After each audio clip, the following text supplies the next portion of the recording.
Breaking news here on SportsCenter. We knew it was coming. Now it's official. Carson Wentz will officially be the Week 1 starter for the Eagles this week. And, of course, he injured his ribs in the first preseason game of the year, did not play after that.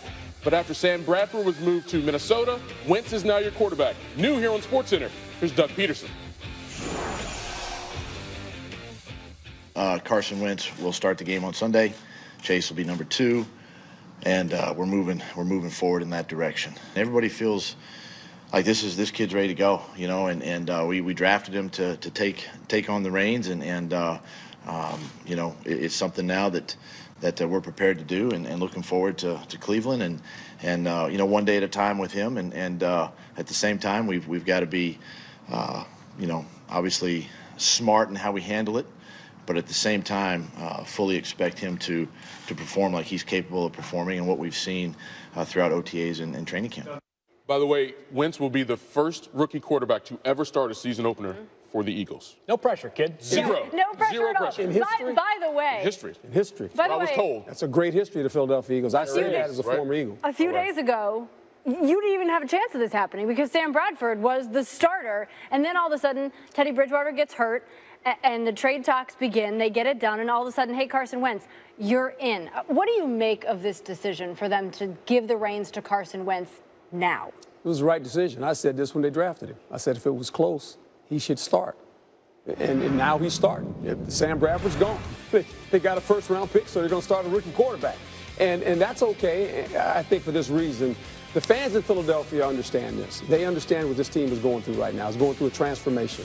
They get a new head coach, obviously, new offense coming in the West Coast. They get a new defensive coordinator, go from a 3-4 to a 4-3. Remember, the 76ers have had this plan the last couple years, right?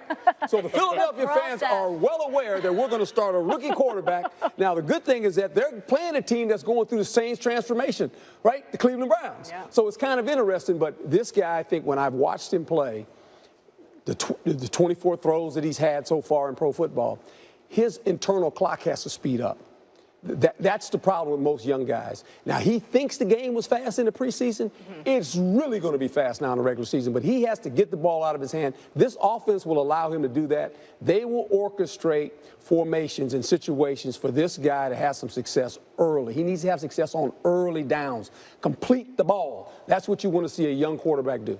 You know, Phil, for some Eagles fans, it may seem a little similar to what happened back in 1999. You had a first-year coach in Andy Reid. You had a rookie quarterback in Donovan McNabb. Same situation now. First-year coach Doug Peterson, rookie quarterback in Carson Wentz. From a stability standpoint going forward, how important is it, if this is the Eagles' plan, to get these two guys together going forward? You know, it is important, although I wouldn't have blamed Philadelphia if they wanted to go with Chase Daniel as a starter from the outset of the season. Beyond the fact that Sam Bradford was on this roster just a few days ago, Carson Wentz has also been hurt. The team could have easily slow-played his indoctrination as the starter and said, let's let him observe a couple of games that matter. That's something that Cincinnati did with Carson Palmer way back when. That was one of the most important seasons of his career, sitting there and not playing. I know Coach might feel as though you've got, as Bill Belichick said a couple of days ago about Tom Brady, the only way you get better at playing football is by playing football. What does it say that they didn't do that? That they didn't decide to sit Wentz and let Chase Daniel play? Well, I think they would be saying, well, the Dallas Cowboys are starting Dak Prescott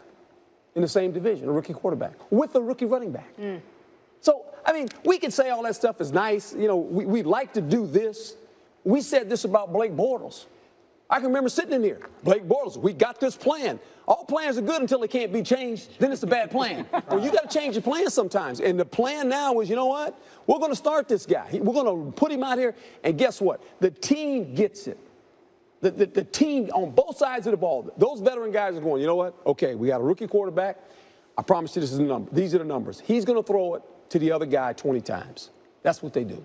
And that's just part of it. You go through it. You live with it. Hopefully by week 8, he's doing this. He's getting better. Well, I say this. If they're going to start Carson Wentz, there better be a confidence that he's pretty ready to go and contribute in a meaningful way right now. You look at what this team did this offseason. Extensions for players like Vinny Curry and Malcolm Jenkins and Lane Johnson core guys as well. Guys that are not – this is not a bunch of youngsters. This roster has a lot of ready-made spots to compete right away. This, to me, signals that Philadelphia believes not just is Carson Wentz ready to play, but ready to play well, because the rest of the roster, it's not like Cleveland where they've broken this thing down to the bare bones and are going to build a back up. Remember, 9-7 won this division last year. The Philadelphia Eagles lose 3 games. They were 7-9 football team, lose 3 games by 6 points. So this division is tight, trust me. Oh, yeah. You know what else it And you got says? 2 rookie quarterbacks. It says that they saw Chase Daniel as a backup when he came in. The whole way. Is it going to be Wentz or is it going to be Bradford? No Now doubt. it's Wentz. Chase There's no Daniel doubt. is a backup. There you go. All right. Much more to come from Philadelphia, needless to say. And much more to come from that gentleman right there. Mike Conley Jr., he is in our studio. He is talking Memphis and why it was the only place for him to be. Stick around. $153 million. That's how much the Grizzlies will pay Mike Conley over the next 5 years after the former Ohio State standout signed a max extension this past July. Now, in terms of total value, it's the richest contract in the history of the NBA. Conley was the 4th overall pick back in 2007, has spent his entire NBA career in Memphis, averaging about 14.6 assists over his first 9 seasons. And Mike is hanging out with us today here on SportsCenter. Good to see you, man. Pleasure. He's already had a wardrobe change I from some know. other shows Hey. this morning. Mike, let me ask you this. Like, I just threw that number out there, and fans, some people in the media have questioned whether you deserve that much money based on what you've done your first 9 seasons. What do you say to that? Well, I've worked very hard for it. You know, I think all the guys who have come up in this situation that I'm in, all of us got paid, and it's going to continue to be that way for the next few seasons. This math and the way that the league has done so well, and we're all benefiting from it because of what guys did before us. So, you know, we're all thankful for it. I'm thankful, but you know, I've worked very hard for it, and I feel like I deserve it. Because if the owners weren't getting paid, you wouldn't be getting paid, so it has to be mutually beneficial, right? Exactly. Right. Exactly. All right. You talked a little bit about that in a piece that you wrote during the offseason. You wrote it in the month of July for the Players Tribune.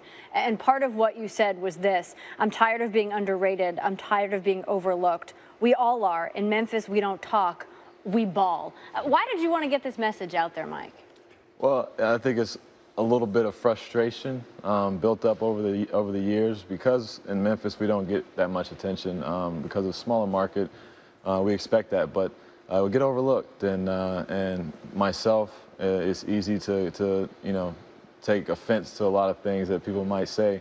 And regarding, you know, my career going, you know, from day one till now, it's been nothing but, you know, different shots that I've had to take in order to you know, to deal with that. It's been used as motivation, and I just wanted to get my voice out there. Nobody's really heard it from me, but have only had speculation. So. And there were other teams lining up to give you a max deal as well, but you decided to stay with Memphis. Why would you do that, considering that, A, you guys have only been to the conference finals 1 time, you were eliminated in the first round this year. If you're trying to pursue a championship, why do you think Memphis is that place? Well, I feel like, you know, we've built a championship team there, and we're going to continue to build. And with Marc Gasol, Zach Randolph, Tony, the core that's been there, you add guys like Chandler Parsons, who's a huge free agent signing for us, the rookies we drafted. I mean, we've got everything in place, a new coach, new coaching staff, you know, different systems. So we have a lot of upside, in my opinion, and we know that we're built for the playoffs. We're a team that's always proven that we can play with the best and beat the best. So just a matter of being healthy, you know, as a team and coming into this season, you know, with a championship mindset. What does that unity do for you guys? Well, I think it gives us an advantage. Not a lot of teams get to stick around each other as long as we have.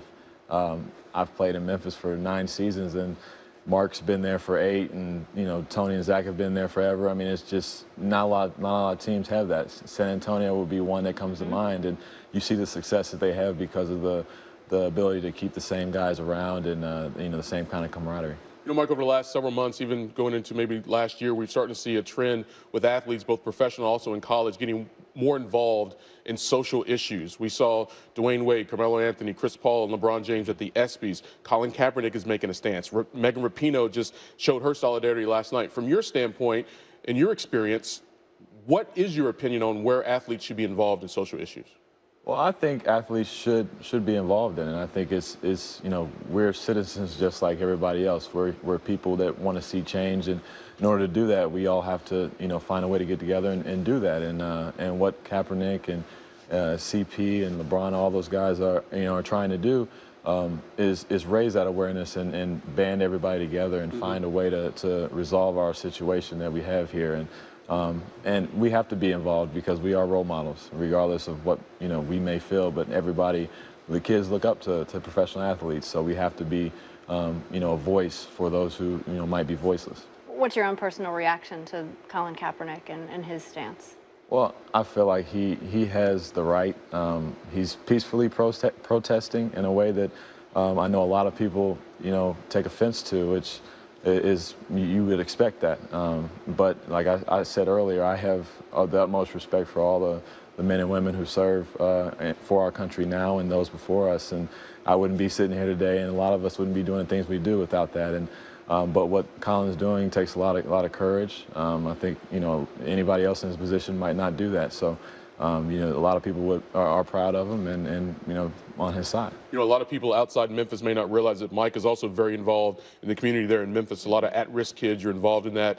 So kudos to you for that. I can't let you go without asking you about your Ohio State squad football. It's a pretty good opener. What are you feeling about trying to get that Big Ten title again this year? I think we have a good chance. Okay. I want to stay humble with it, but. Good idea. Because Michigan State, Michigan, somebody had something to say about it this year. Not put anything too bold out there. Yeah, no, not at all. Mike Conley, man, good to see you. Thanks for hanging out with us today. Thank you for having me.